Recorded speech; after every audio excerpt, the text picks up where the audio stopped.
n'est pas entre le Mali et la Côte d'Ivoire en tant que peuple. Le problème, c'est qu'il y a à la tête de la Côte d'Ivoire quelqu'un qui veut gouverner le Mali, Alassane Ouattara. Alassane Ouattara a dit un jour devant une journaliste, « I think I would have been an emperor ».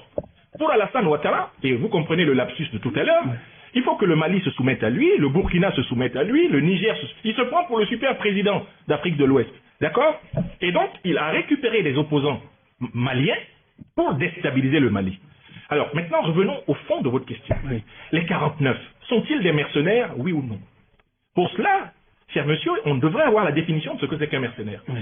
C'est un homme en détention d'armes de guerre sur un territoire étranger sans avoir reçu précisément l'autorisation des autorités légales de ce pays. Je recommence la définition. Oui. Un mercenaire, c'est tout homme trouvé en possession d'armes de guerre sur un territoire étranger dans lequel il n'a pas été dûment invité par les autorités. Alors, la question est, les 49 arrêtés à l'aéroport Modibo Keïta Bamako Sénou, est-ce qu'ils avaient été autorisés à entrer au Mali par le gouvernement malien? Réponse non.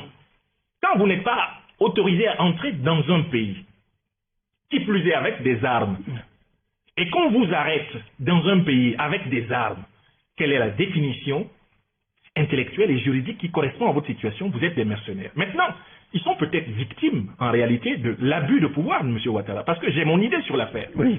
Ils ne sont reconnus ni par la MINUSMA, qui a dit, attention, on a regardé les listes des fameux effectifs NSE, National Support Element, ils ne sont pas dedans.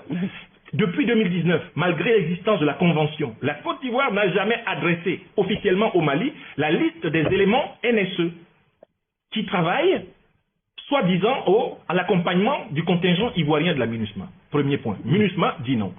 On interroge la société SAS. Elle aussi dit non, on ne les connaît pas tout à fait. On interroge le contingent allemand qu'ils ont revendiqué comme étant le contingent qu'ils venaient appuyer. Oui. Le contingent allemand dit on ne les connaît pas. Qu'est-ce qui se passe? C'est que M. Ouattara prend des contingents de l'armée ivoirienne et les utilise pour faire de l'argent privé, comme étant société de gardiennage et de sécurité d'une entreprise privée, et donc d'intérêt privé. C'est un acte grave. C'est une humiliation de la Côte d'Ivoire. Donc je peux vous le dire, de manière scientifique et irréfragable, ce sont des mercenaires. Parce que le gouvernement malien leur prête des intentions funestes tendant à déstabiliser le processus de refondation. Si vous détenez des armes et vous avez organisé cette relève de soldats armés dans un pays étranger sans l'autorisation régulière, parce qu'on c'est un poteau rose en fait. Là, c'était en fait l'arbre qui cachait la forêt. C'était la 7e relève. C'était la 7e fois que M. Ouattara introduisait des hommes et des armes au Mali sans l'autorisation ni des autorités maliennes, ni la participation active du contrôle de la MINUSMA, ni de quelques contingents que ce soit. C'est le 7e tour de relève qui a attiré l'attention des autorités du Mali Koura et qui ont dit ça suffit.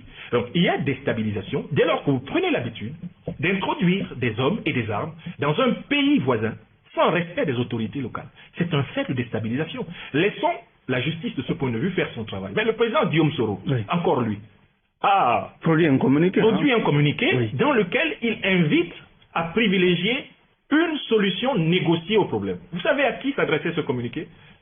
Davantage à M. Alassane Ouattara qu'aux autorités maliennes. Parce que toutes les réactions des autorités maliennes que nous avons observées depuis le dimanche 10 juillet, c'est que les autorités maliennes ont cherché à résoudre diplomatiquement le problème. C'est confronté au mépris des autorités ivoiriennes que les autorités maliennes ont déclenché le processus judiciaire